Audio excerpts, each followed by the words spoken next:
Alrighty. Where's Bear?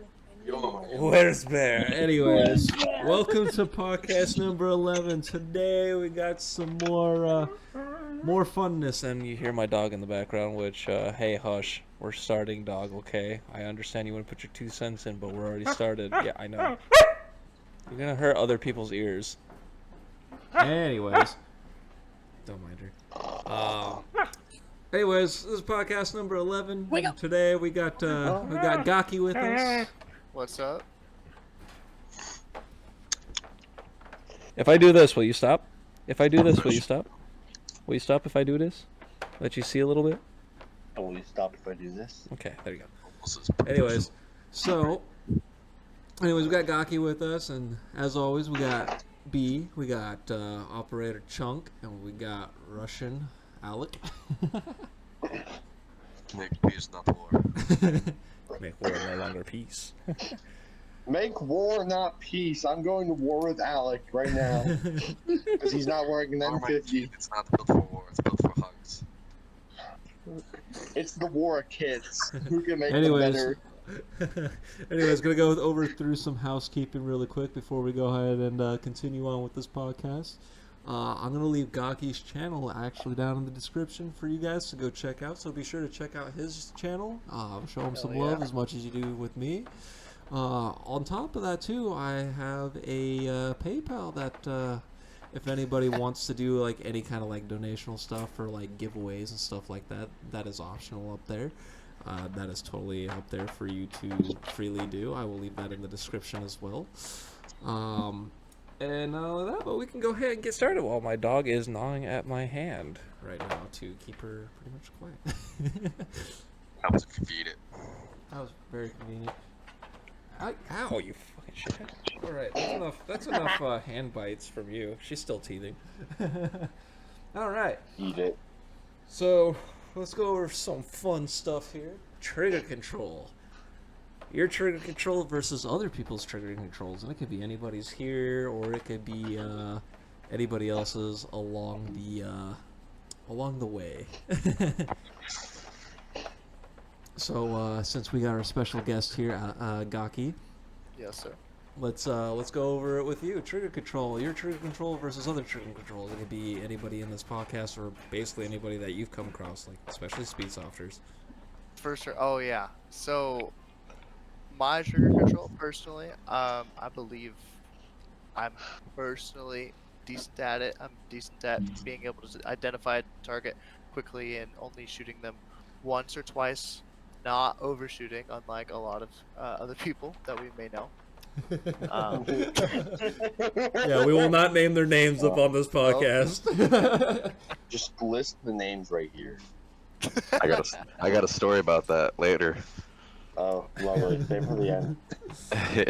It'll be our finisher. Anyways, anyways, continue on, Gakeee. Okay, well, I mean, I guess if we want to go more into it, I actually had a couple of people join my Discord and start spamming unpleasant things. I was like, okay. So they basically came in there, promoted the channel, and their trigger control, let's just say it was not the best. I remember specifically when I first started out, I had actually invited my sister to come play. She's like 15 or so, or at least at the time. Right. And I remember I was recording and they were recording, and I saw a YouTube video later of the same incident. They had actually shot my sister in like 9 times. 9 times with HPA, just like practically within 10 feet. It was like exactly 10 feet away. And even watching it today, I'm just like, holy crap, if I could go back and, you know, just be in that situation again, I would have handled it very differently.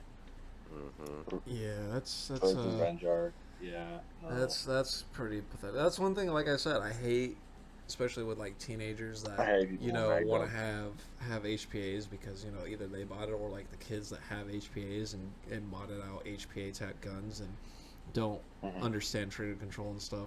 They'll go around and mag dump stuff, which is not really okay, but they do it anyways because they find it funny and it gets them the most views up on YouTube and TikTok and stuff. They forget showing of me kicking their ass. Casually just comes by Alex's house and starts mag dumping him. Dude, they're just BBs. I could fucking rip that gun out of your hand and break it over my knee. Yeah. Oh, careful. You might turn me on for Don't try. that. Well, don't try with me. We'll fuck you. We'll fuck your shit up. Alright, yeah, what about you, Operator Chunk? Your trigger Um, control versus other people's I that mean- you've come across. So my father trained me.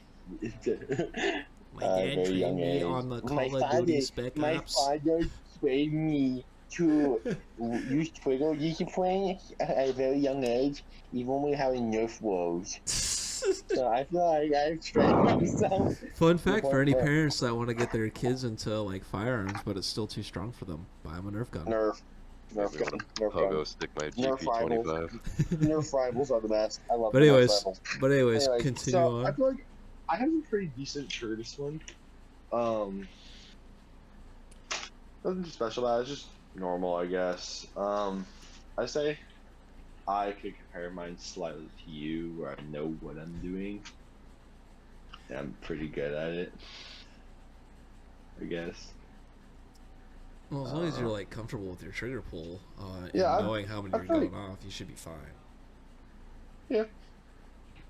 I usually leave mine on safety until I'm actually in an engagement. I Oh, don't. in airsoft? I don't. Yeah. Oh yeah. I don't. Even when it comes to rifle Yeah. shit, when I'm engaging at a target, like if I'm on the range engaging at a target, that safety's already off because now I have clear range down the range. However, there's a difference between having your finger around that trigger and having it up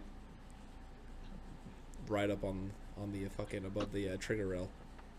I'm with you, Shadow. Absolutely. I think that especially at airsoft where it's just BBs, like if you go around with your safety on, that's like another move you have to do to start engaging a target. I guess. Yeah, so literally Yeah, just if you're quick at it, you're quick at it, and you can pull it Yeah. off. But I think for most people in the airsoft, they keep it off safe and just keep their finger up and off the trigger. yeah, They're not gonna shoot. that's what I do. Or what I do too is like I do both, but I have my finger off the trigger and it's on safety. But I'm pretty fast with the safety shit, so Yeah. you I want will to test say that it's with my probably trigger good pull. practice. yeah, it's all practice, dude. It's just my Well, larping and my like room with TikTok. like I said though, it's also comfortability. Comfortability is where it's at too. So I mean, if you can work well with what you're doing, then and you pull it off, then you'll be fine.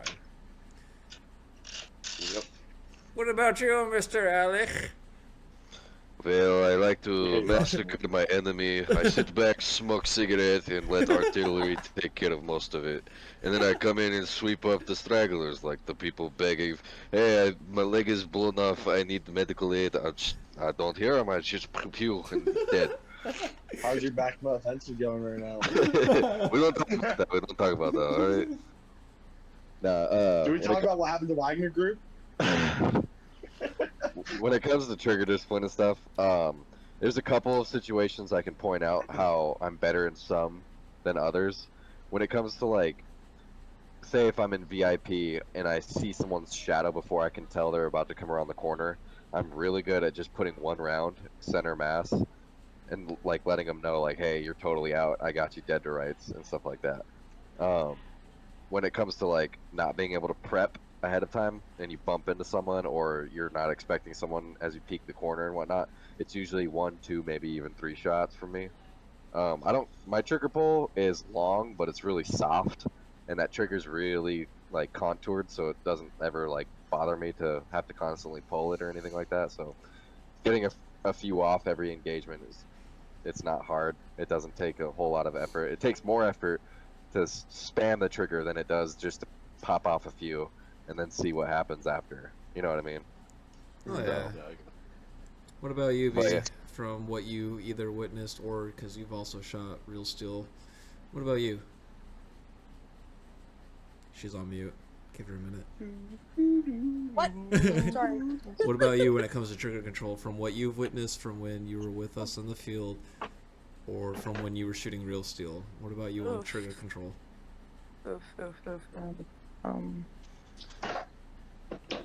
Honestly, I was opinion on it because probably one of the best trigger controls that I've dealt with was, I think it was your gas blowback, right? The one that I shot? I don't know. I believe so. Yeah, when I let you feel it. Dude, that one was nice. I really liked that one. But there was a kid, the fucking airsoft range. The freaking trigger control was insane. Like bad insane or? Yes, it was Yeah. terrible. I'm saying, like, why am I- It was terrible. Like it was insanely terrible. Yeah. Guys, man, When it fucking comes banned. to like especially when it comes to trigger control, like I have a very good trigger discipline. Yeah, at airsoft I pop like 1 to 2 BBs, sometimes 3 depending on how far they are, because like I'll do a 1-2 and then I like let it sit for a second, and when they don't call it then I'll look for the sweeter spot and then that becomes 3. Hey, Dirtman's here. Hi, So- sorry. Hey, are you on your phone or are you on your PC today? I'm not gonna be able to get it up tonight. Okay. But I am here. It's Okay. just being a butt. They make Guys, medicine he's for here, that, and dude. that's all that matters. They make medicine for that, dude. But anyways, so like normally when I'm going around, either my finger's gonna stay remaining around the trigger or it's gonna be just above the trigger guard on the base platform of that M4 frame, because of the fact that it really varies on how many I can tell are somewhere versus how instant it's gonna have to be. And Can I ask you a question? people- like this or like this. so just put your index finger just above, nice and flat, above the trigger, above it. That's lower. Go up, like how Alec is doing it. The way Alec is doing it, that's how my trigger like finger this? sits, or it goes right there where he just did, or it sits right around It's that just a trigger. quick snap. I usually do something like this. So I can just I set mine right on the edge. That way I can just straight up Now- with it. That way I know I can just bring my finger Jake, right where back. your finger's sitting, that's quite a bit of travel time for it to move if it's sitting out forward in front of it. But the way that Alec has his finger, it's as he's pulling it down, he can just start pulling the trigger. It's a much faster motion. Yeah, I've and also it's, got on two top of that, triggers. you're sliding. You're Oh my god! If you think about it too, you're also sliding your finger off that platform up here, going straight down to the trigger. So you're literally just quickly hooking it. My safety is also on this side too. So it's a right-handed safety. There's no thumb safety like an M4 has. Of course. If I Yeah. want to, Okay. Of course, an AK. I have to bring my finger all the way forward to get enough leverage to actually bring the paddle down all the way to single, and then I can actually start shooting. Let me go grab mine real quick. fuck Mikhail Kalashnikov in particular. Oh, dude, don't. Let me You grab talk mine. Lord and Savior. You're fine, girl. You're fine. I'm just grabbing gun. Wait, so who was it that said they in airsoft keep safety on in between engagements? That's me, bro. Oh, I'm Jake. Jake. Okay, sweet. Well, my name is Uh, actually Jack, but I'm Jake. Okay, perfect. Jake from State Farm. Oh. So is that- Would you say, do you only keep it on in between general engagements or in between like actual people? Like you have your gun up and ADSing, but you still have it on safety.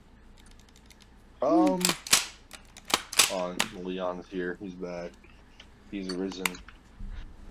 I went to go grab my He's gun a- so I could show you. So yeah, when I'm going around corners and stuff, like right where my mag release is, my finger sits just right below that, and then I have my finger right around it.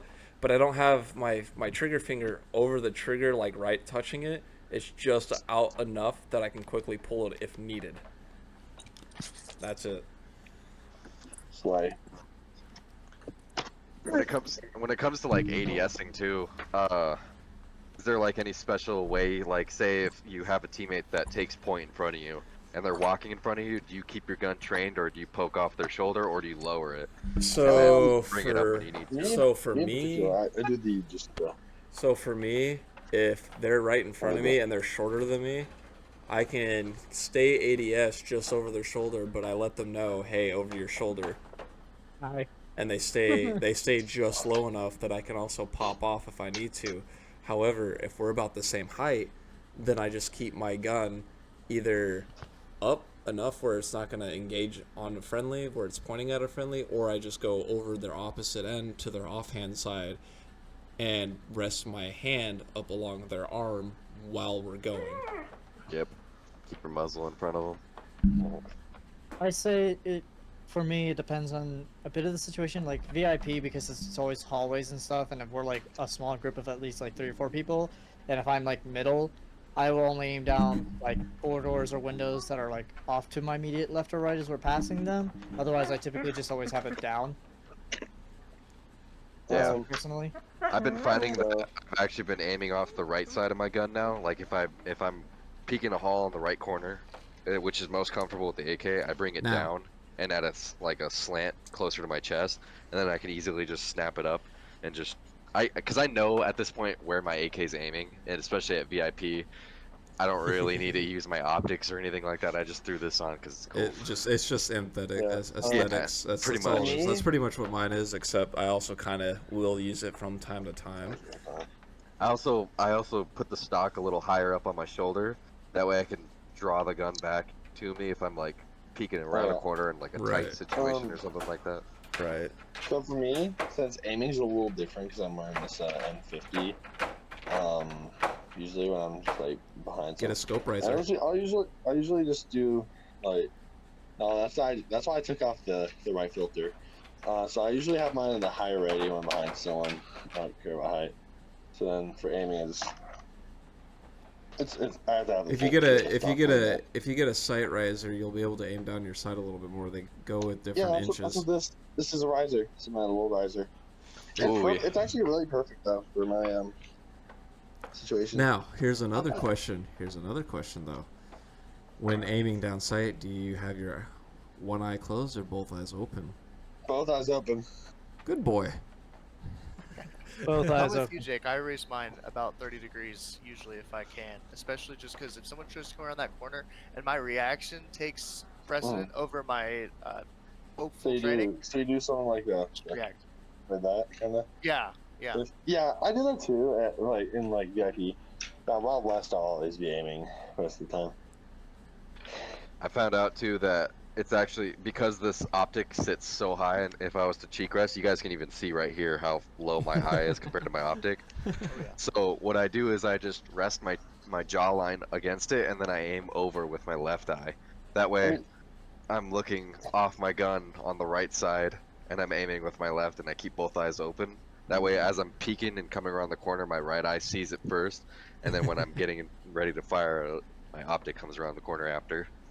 I mean, you could also like if you're like when it's not like this, like if you have like you just aim over the optic, kind of. Just Yeah. have it Like I was saying That's all- earlier, that's all I do. VIP, you really don't need an optic to play. Yeah.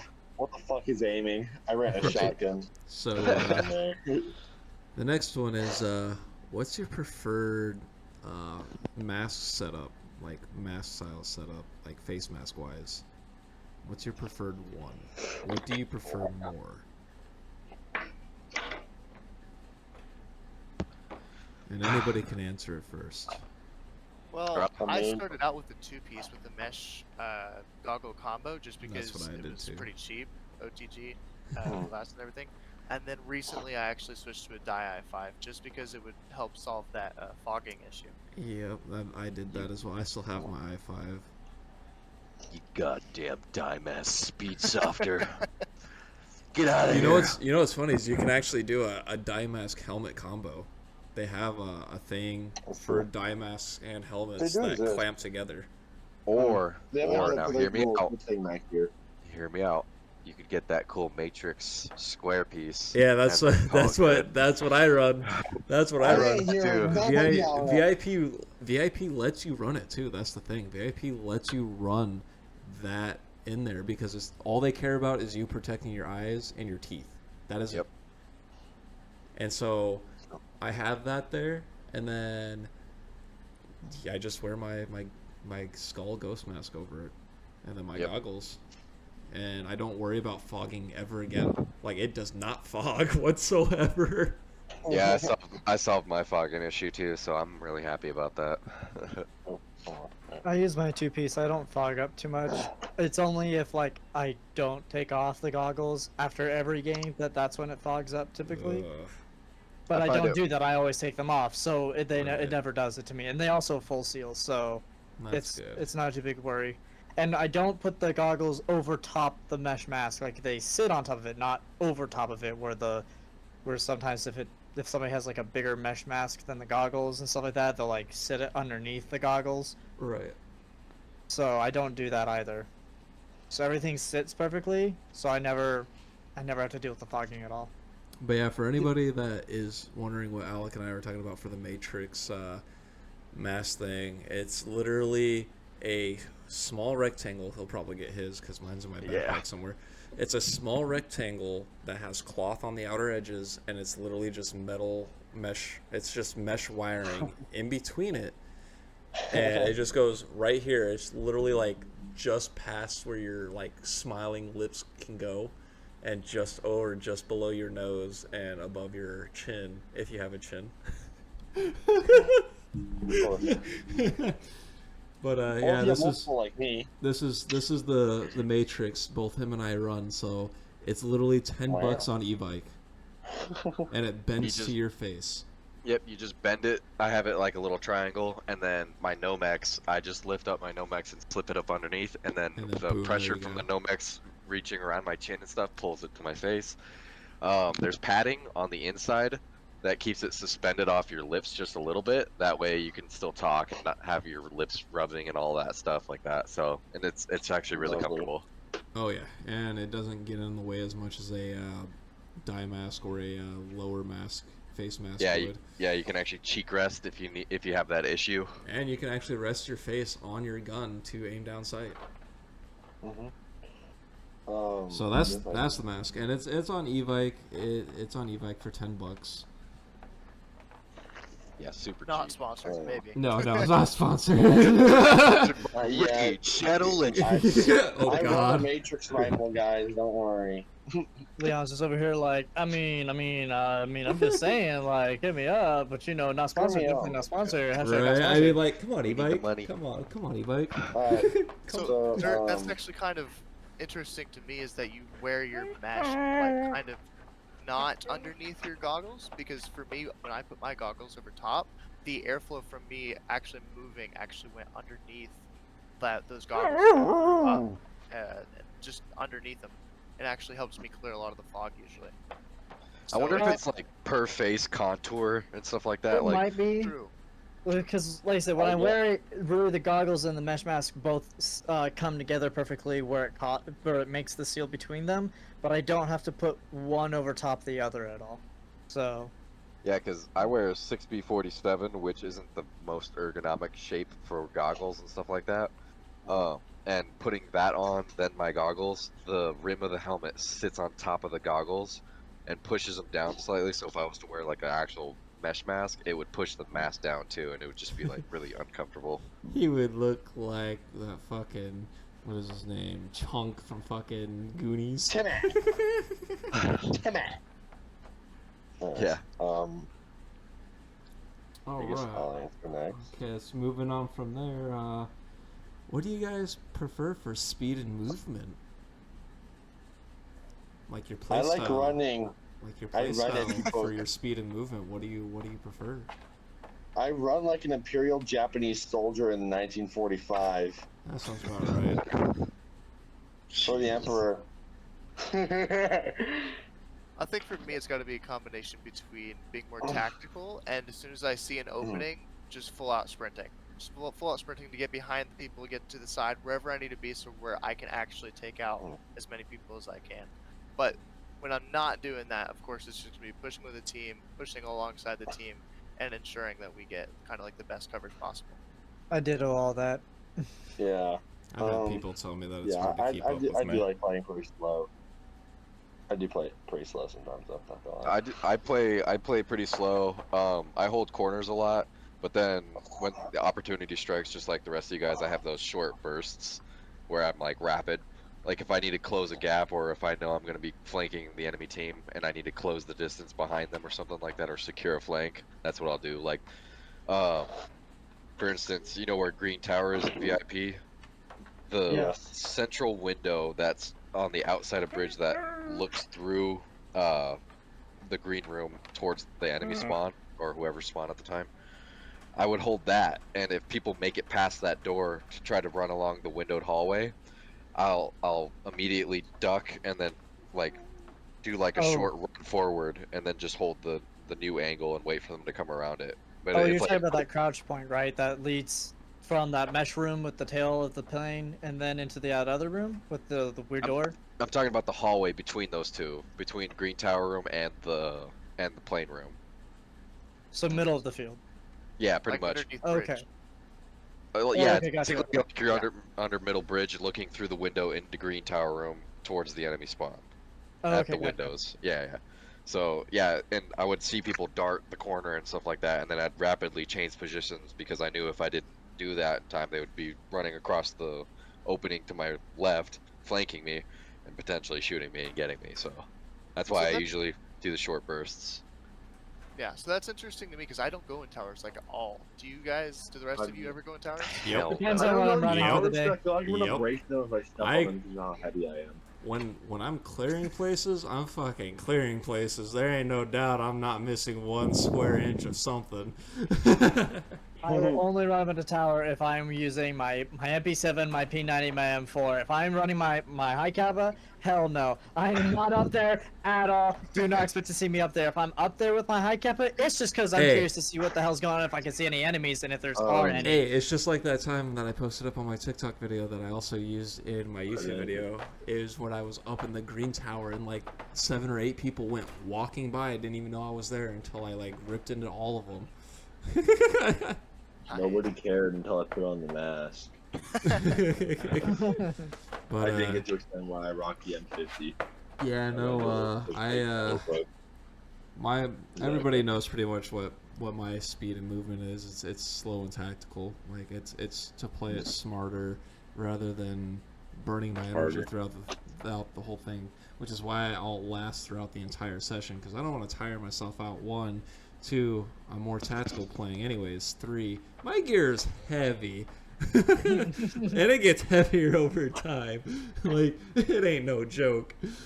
And then 4, depending on the last match, I'll either do it or I won't do it, but I'll at least have footage for the next month and a half.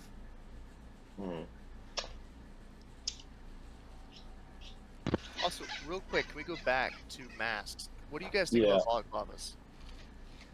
Okay. I wear one. I run a, I wear um, one. I wear one. I run a balaclava under my M50, and I run a gator over my balaclava because neck protect. Does anybody not? And Here, Technically, Gakeee. mine's not. It's just the face mask, but it could convert it into one. It's one of those Here you go. weird like. That's long my neck stuff, ones. Gakeee. I sent it to Yeah. you on Discord. Take a look. Alright. Oh, Um, sick. so That's I awesome.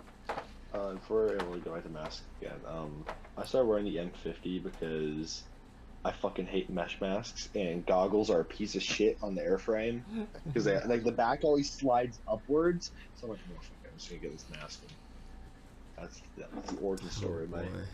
That's my Bane arc. Adi, I didn't get. Do you wear a balaclava? Yeah, I do. I wear a Nomex. Okay, so it's just something I wanted to bring up because the moment I put on a balaclava and played my first session with that was like game changing for me because especially with fogging and all that, it collects just so much of that. Yeah, it sweat perspiration. holds that. Oh, yeah. It holds It that just- heat in and everything, and just puts it into the fabric and stuff to cool it out. That's all it does. It's literally like if you were wearing a long sleeve shirt on a hot summer day in a construction zone. The reason why they wear long sleeves is not only because they want to get their arms dirty and shit, but it also keeps them cool. It's a cooling system basically. Because the sweat acts like a airflow coolant for them. It's cool. Especially when you're moving too. Yeah, that exactly. cold air rushing over it really cools it down. Absolutely. Oh yeah. Now, for this next one, and this is going to be probably some of our favorite one. Any hearing of who complains about you? I've had one complaint in my lifetime, and everybody here has heard that story already, except for Gakeee. Nah, I don't. I've never- I was accused of full auto with my high kappa at VIP like 2 months ago, and it's great because the ref there knows me. He came up to me with this big ass grin, and I'm like, "What's up?" And he's like, you just got accused for full autoing. I'm like, really? And he's like, yeah. He's like, I just came over to put on a front so it looked like I was talking to you and things like that. He like leans against our table. He picks up my gun, or he asks, he's like, hey, can I pick up your gun? I'm like, yeah. He's like pretending to look at it to make sure everything's okay. He's like, he's like, just reiterate, I'm just putting on a front. I'm like, no, I totally get it, bro. Totally get it. I'm trying not to smile so that the guys down the hall don't see me like laughing because I know that it's not right or anything like that. And he gets back down to them because it's like some party, and they're like, so is he? And he's like, so here's the thing, he can't. And they're like, what? And his one buddy turned to the guy that was accusing me and went, "Ha, you got trigger fingered." So that's the only time I've been accused. Nice. Bro, I've never had any accusations against me because I'm a good boy. And also, I just don't play that often. Yeah, I don't think I've ever had any accusations, at least none that weren't just like under the breath bitching about something or whatnot, something that never became official. You know what I mean? So, Right. I don't know. Like, I try to play as calm and clear-headed as possible to try to make sure I don't make trouble. You know, there's no point. You go there to have fun. You make sure everyone else around you is having fun. You're not gonna have any issues. Yeah, I think I'm with you there. It's mainly just if there's someone complaining about me, it's mainly just under the breath. I think the only people that really would have an issue with that are the people that are not there to actually like let everybody else have fun and actually be. Oh, of course. I'm just kidding. What are you talking about, Shadow? He raised his hand. Just slowly raises his hand. I've had plenty of people on the field like kind of complain about me. There's a few of my videos on my channel where like this one guy had a problem with me. He like tried to bang me during a conquest game, and I was already dead, counting down from 10 and things. And then again ran into him in another room, but I was behind him and yelled bang bang, and he's like, no, that's not 10 feet. I'm like, that's not more than 10 feet. And I'm like, or no, it's not 10 feet. No. Gosh, I'm tired. I shot him and he thought it was less than 10 feet, so he tried to turn around and bang me even after the fact I shot him. And again, complained about it when I should have done better in the video. I was like, that's more than 10 feet, bro. And I'm like, and he's like, no, that's less than 10 feet. I'm like, no, that is more than 10 feet. And I got a little heated, but it was not enough that I got into a yelling fight, because then he gave up immediately and wandered off. Luckily enough, I called for a ref. I'm like, is that 10 feet? Now, be it 10 feet for that ref is definitely different than the 10 feet sitting out in the staging area. Just gonna point that out, because in the video you're like, that's definitely more than 10 feet. Because I was at the doorway. I was entering, so straight across from door 4 spawn, that where you can see underneath the tower, blue tower, across. You get in that weird little room with the shelf that sticks out right next to the tire room. Yeah. The hallway that Leon ran into, if you've one of his videos shows where he ran in and Cody and I are already sitting in there in a low light game. It's that room. Yeah, I was standing at the doorway, leaving from tire room, entering into that room, and the guy thought I shot him closer than 10 feet. I'm like, I wouldn't do that if anything, I would have taken the opportunity if I had been thinking about it, sneak up behind you and be like, bang, bang, sucker, and then ran off. Like, I would have done something like that, but I wasn't thinking about that because he was right there. I'm like, I need to get rid of him immediately. He's trying to camp our spawn right now. Just take care of the guy. Yeah, I think we've all had less than 10 feet, like, issues with that, just because it's such a perspective issue, just where everybody kind of has a different idea of how far 10 feet is. Well, that's also because it's not only that, it's also because they think that 10 feet includes body person to body person, not muzzle to person. It's muzzle to person. That's the 10 feet. Right. And, like, I don't think also people realize that, like, with me, I'll be a fucking asshole with this shit. I will go like this. My muzzle could be 10 feet from you, and I'll do this. And shoot you. I don't care. I did that with my high cap on one of my videos. I was over by one of the windows in the courtyard below Red Tower, and I was standing not by the window that you can see into, not the window that's by the glass, the other window that leads into middle hallway right there. And there's a kid, you watch me in my video, back up, put the gun as close as I can to my chest and pull the trigger straight, and then watch that BB fly straight into the back of the kid. And then I ran off giggling because I knew that was more than 10 feet technically. Yeah, just recently I've had 2 separate moments where I shot somebody who was like 15 to 17 feet away, and then I surrendered someone who was like 9 feet away, and then they turned around, and they had traveled another 6 feet, so that's more than 10 feet. I'm like, okay. Yeah, I've had people complain about me almost all the time now. Almost Yeah, all the time. I work in independent contracting, so I work construction and stuff like that. I work with a tape measure every day, so I know what the fuck 10 feet looks like. Bro, if anybody knows what 10 feet looks like, Alec knows what 10 feet looks like, for sure. I want to take my tape measure out of my car when I go to VIP. I mean, I do too. I also just know want to what hook it 100 up yards onto look my like, too. molly. I want to hook it up to my molly, and then whenever I have like a 10-foot issue, I'll just, alright, hold still, let me test. Alright, 9.5, looks like you're well with the, yeah, you know what I mean? Me, when I think of 10 feet, I just think of one of me, and then 2/3 of me, because that's basically just 10 feet. I also feel like it should be like based off of like your arm wingspan with your Oh, yeah, like definitely. if you could clutch your rifle, if you could clutch your rifle and hold it out all the way away from you, and then open up your other arm, and then that's like 10 feet. Don't shoot someone within that.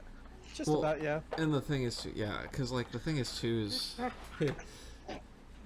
the complaints that people had about me is fucking funny.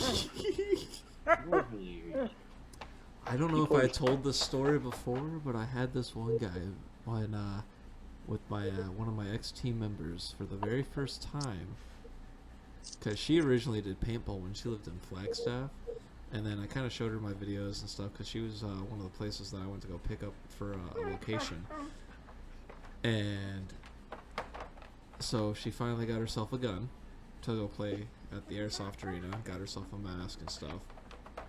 Well, told her that, you know, hey, if you want, stop it. If you want to be on the same team, you have to come stand by me, so then you're not having to get shot by me a bunch. So she's like, okay, that's fine. Get there. She never did that. She was actually at a table by herself, and then there's this dude with wearing all black, looking like a condom head with his fucking headwear. He had the clavas on. I can't even fucking say it. It was a ski mask basically he had on. He had his fucking ski mask on. The hole here, the 2 holes here. He looked like a fat condom looking nice. guy. And like, keep in mind, I don't normally make fun of people with their weight and stuff when it comes to that, because, you know, that's all them. It's whatever, you know. And when they're trying, it's what they do afterwards for their actions. So, as we all know it, I laugh when I get a kill or when I get killed. It just happens. I find it funny. It's great. Well, it happened to this guy for 2 hours, and in those 2 hours, at some point, he got mad, and he goes, "You don't have to laugh every time you get somebody. That's just insulting." Yeah. My brain went, oh, he's mad. Troll him now. So, you know what I did. Leon, have you seen that meme with Kermit the Frog where he's like wearing the black hood or whatever like that? And he's just like, you know you have to. Do it. Do it. Do it now. Yeah, so, Wow. so anyways, so in between some of the matches or whatever, all of a sudden he's talking shit about me because she's messaging my snap and going, yeah, hey, he's talking shit about you. And I'm like, oh, what's he saying? And she was like, oh, he's saying that you think you're better than everybody in this field, that you're an asshole, this and that, going down the whole like 9 yards of like listings of just BS. So I reply back to her. I go, one, I don't think I'm better than anybody here. I'm just here fucking playing the sport. Like, how's that an issue? I go, secondly, me being an asshole, he's not wrong. I am an asshole. And I go, and lastly, this is a sport to just have fun. I don't know why he's trying to sweat so hard. I get he's trying to be fast, but, you know, after he decided to start saying that kind of stuff and telling me that he's just trying to be fast, and I don't judge on weight, I'll judge the individual. So I go, I'll make him leave. Just wait. And she's like, oh boy. Well, finally that second hour of the session hit, and he rage quits. He literally, in the middle of a match, after I hit him like the third or fourth time, he just gets so mad that I noticed he left. That's Yeah, it's fun. crazy. You sign up for an arena fight and expect to not be shot You ever. expect it It's to crazy. cater to you is what people tend to do, is they expect it to cater to them. Like, for example, there's this guy. Sounds like all the liberals up here. Well, there's this guy. When I played on a couple Sunday sessions before, and this guy would talk about how he spends $1,000 every time he's there at the arena, and that he should be privileged and have this like God mode tier thing going on for when he gets hit. When my ARP9 was down, getting worked on with the Titan Gate installed into it, I was running my M4 before the Kythera setup. And guess what? His Chrome Dome head was more vulnerable than anything. And I lit the fuck out of that up. No headshots! Bro, no headshots! Where- Not even, no, not even that. What do we Not got? even What do we got? that. What do we Not got? even that. I made sure he called it. That's the thing, is I made sure he called it because he didn't want to call anybody's hits. I made sure he called it. Oh, my brakes are squeaking. That's bad. Bro, dap me up on God. Dab me up. And then he tried to be my friend right after. Which, I mean, I have no issues against players. It's when they start to cheat. Oh yeah. Yeah. Oh yeah. Fuck you. Fuck you. I persecute cheaters, dude. Fuck those people. You go there. Cheating is a very conscious decision. There's one thing about being ignorant to the rules, but everyone is debriefed at the start of the arena match Yep. of every session for rules. And if you ignore them, you're willingly putting yourself in that position to cheat because you should have paid attention. And anything after that, it's on you. If you start blind firing and stuff like that, it's on you. Last weekend I went with a friend, Vincent, to VIP, and was having a great time. Like the refs, I forget their one of their names, but he's like super chill with me and stuff like that. And he knows that I really dislike going up against speed softers because I'm just gonna say Yeah. it, it's just terrible. They're just terrible. Well, you have good ones and you have just shit tier ones, and the shit tier ones are always terrible. Yeah, exactly. They just ruin it for everyone else. And so the dude immediately walked up to us and he's like, "Yeah, I'll just put you in with the other group since there's like 6 or 7 speed softers on the other group." And I was like, "Yeah, thanks, man. That's sweet." So the whole time I was playing that whole session, it was so great. It was like the most fun I've had at VIP in such a long time. And then it was my last game that this one like 40, 50-year-old dad just decided, hey, I'm gonna start cheating everywhere on everything, breaking every rule. And it was so bad that people from the other group noticed him cheating through the windows and shit because he would do it constantly, sticking his gun around the corner and stuff like that, not even looking, his whole entire gun around corners and shit, not even looking, just shooting blindly into the ether. And then he did it to me, but luckily missed like an idiot. I was sitting outside that statue room just in front of the spawn lines to door 4, right? Right. I'm in that hallway just across the way from the plane, so I can see into that little cubby hole. And then obviously you go to your left and there's that statue room. Well, I was crouched right up against the corner aiming up because I knew somebody was going to be coming around the corner. So it was like a 13-year-old kid. He came around, I yelled bang bang, got him out, right?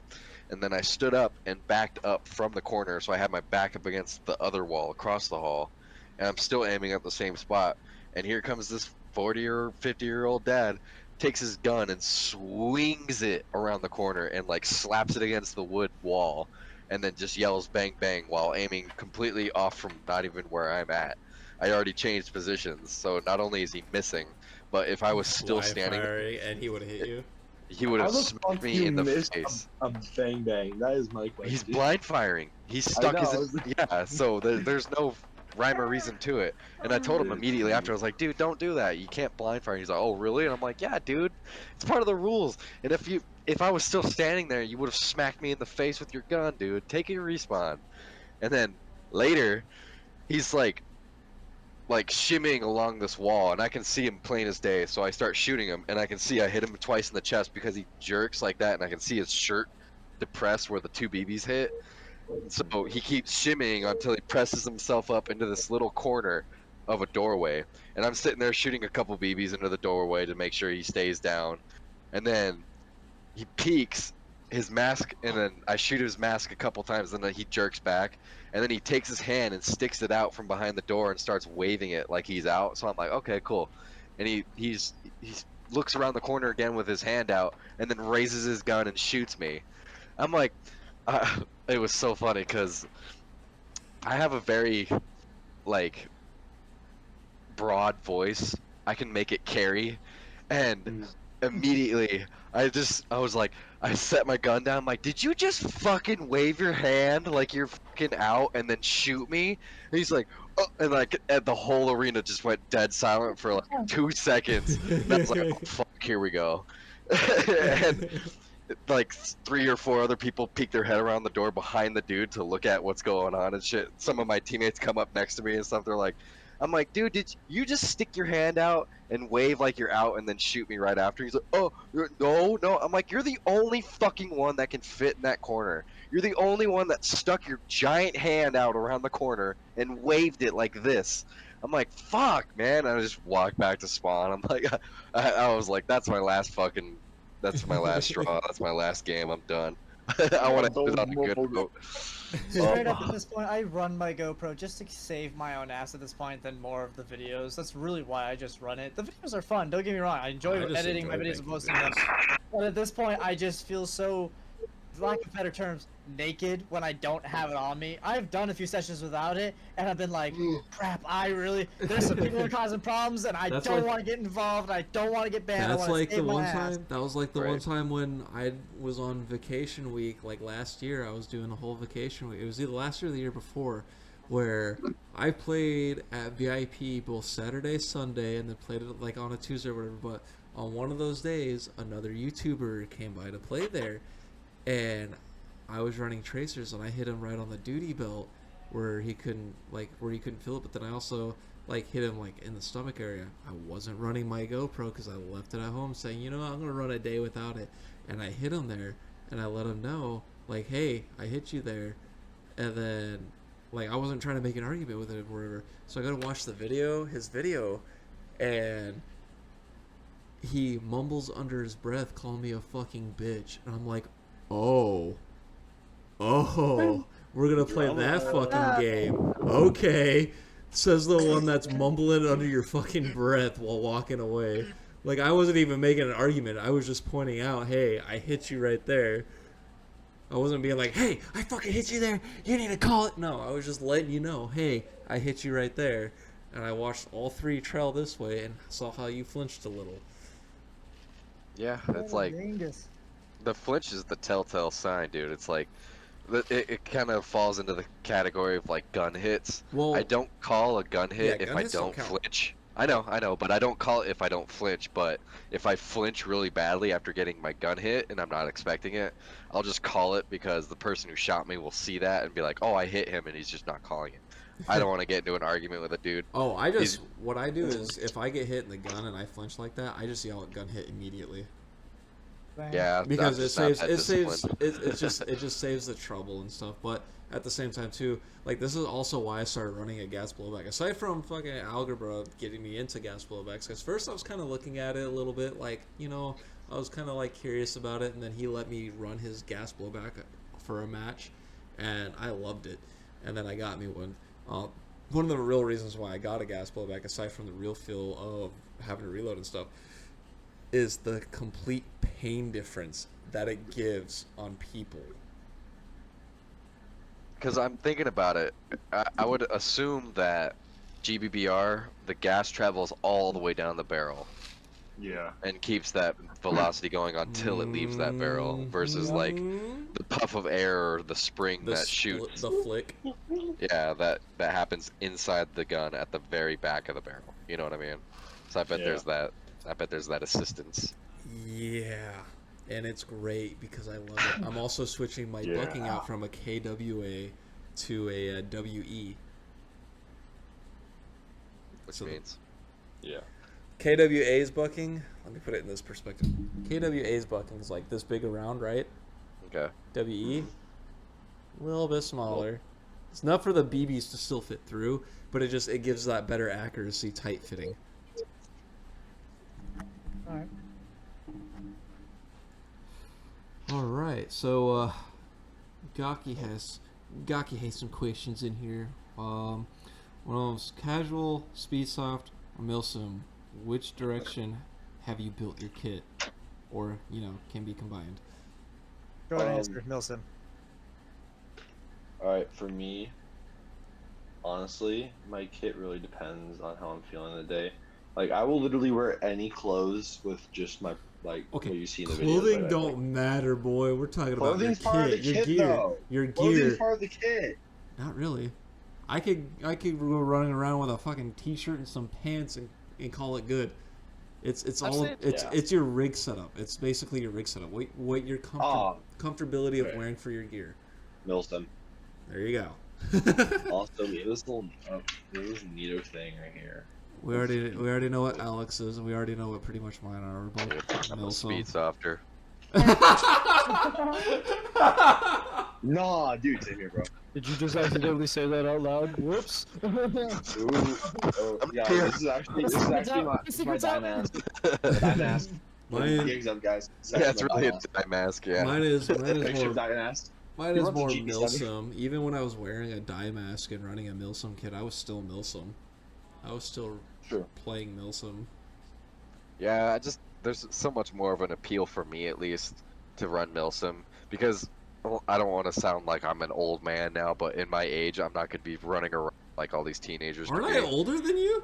You are. That's what. But I'm getting at a point where, like, dude, a 16-year-old has way more energy than me still. Yeah, So, I mean, for me, it was like, I was like realizing, I'm getting older, and since I'm getting older, I also have blown knees because of things, but a lot of it is just because I'm also getting older. I also have to slow my pace down a little bit, and I've also gotten myself to be more Milsim tactical, anyways. Like I pretty much said back in the day. Grandpa compared to You guys me. are talking like you're 40 already.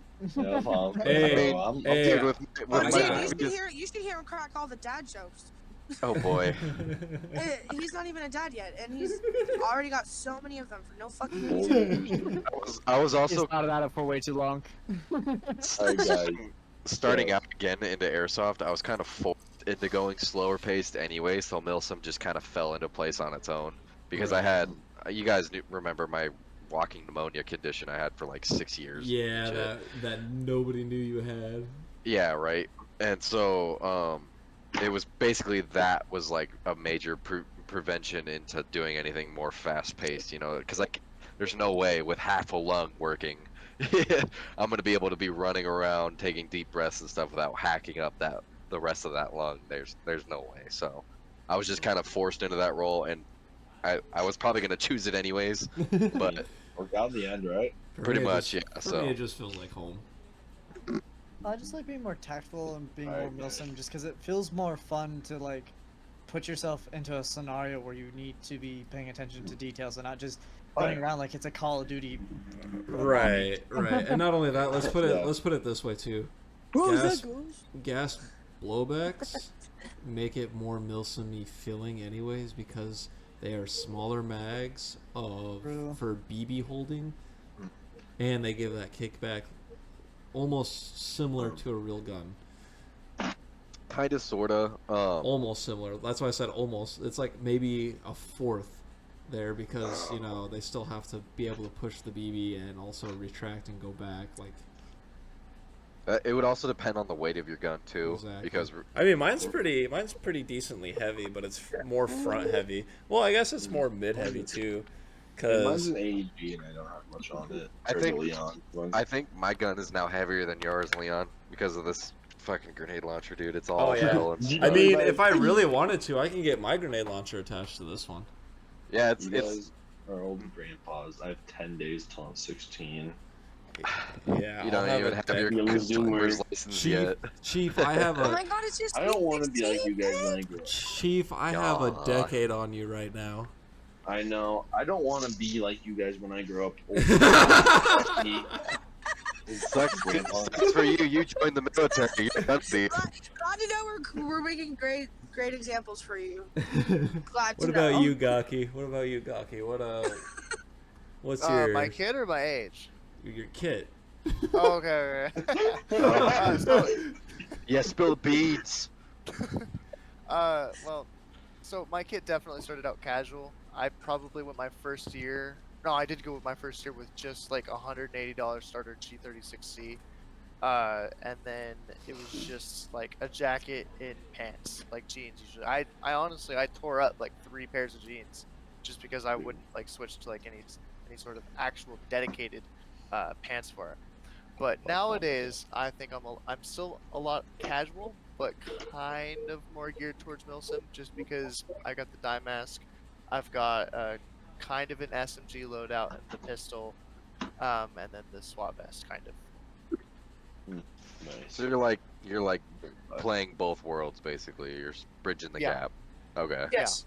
He's playing multiple worlds at once. Bro played new game plus. All right. His other question, Gakee's other question was, how has your kit direction changed as you've matured and spent more time in the sport? It gives me raging boner.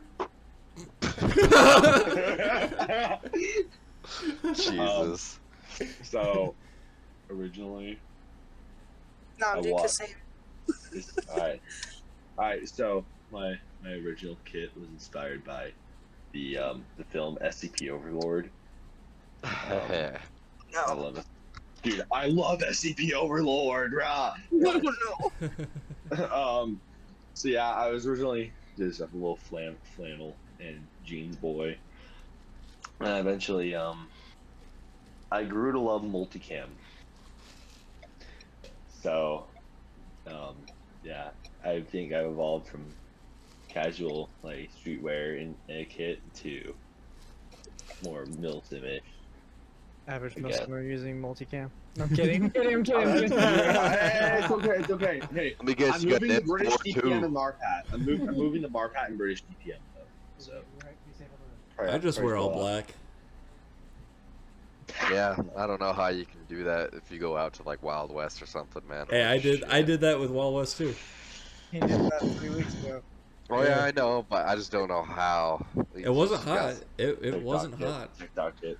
True. Sorry. It wasn't. It was like probably 70, 75 when you went. Yeah, it was around the 70s. that Yeah, day. so I mean, like, that's actually really good now weather. it would probably be unbearable. well, and It the was thing is really too good is weather. like the thing is too is like wearing all black has pretty much been my kit ever since, and it's part of like my nickname and I guess my other nickname now too. Baba Yaga. No, Oh.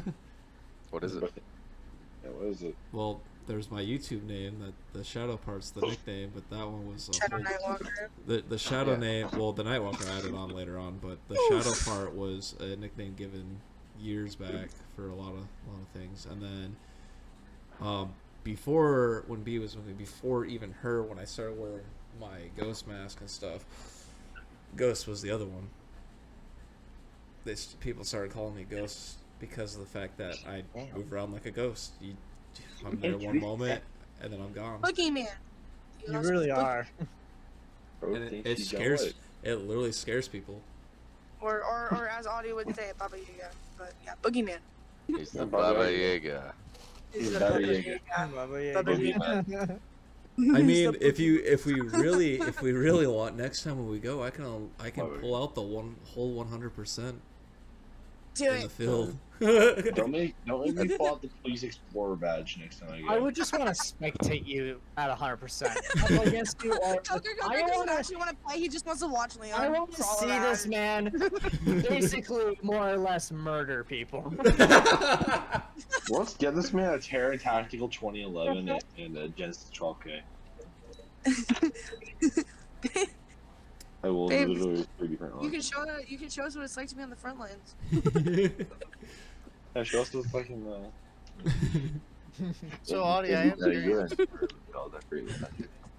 Did you answer the question yet, Audie? No, What? he hasn't yet. I would love to hear how you've changed from what your original vision was for your kit to how you've gotten to now. So originally, this He is got naked way, originally. Just before. way back in the day. I wanted to do full SWAT. I had the gas mask, the U-lock, the whole 9 yards. Basically, I was gonna go in that direction because for the longest time I wanted to join the police force and be an actual SWAT, but it also required military background and stuff like that. And I was like, fuck it, that fell That or through. you had to be in police for like a few years. Probably something like dropped that. my fucking rifle on my foot. That hurt. Hell yeah. Anyways, continuing. So, after that, I kind of started getting into like desert camouflage and stuff like that, but I then took a really long hiatus, airsoft, just going through school and stuff like that. There was just no time for taking a weekend and stuff anymore. And then recently I came back to it because, and I'm rocking Russian shit. Not because I like Russia or anything like that. I could care fucking less. I just like everything Russia has made in the arms warfare category. Like it originally started with like tanks and stuff like that. Like I'm a sucker for Cold War era Russian designs on tanks and stuff like that.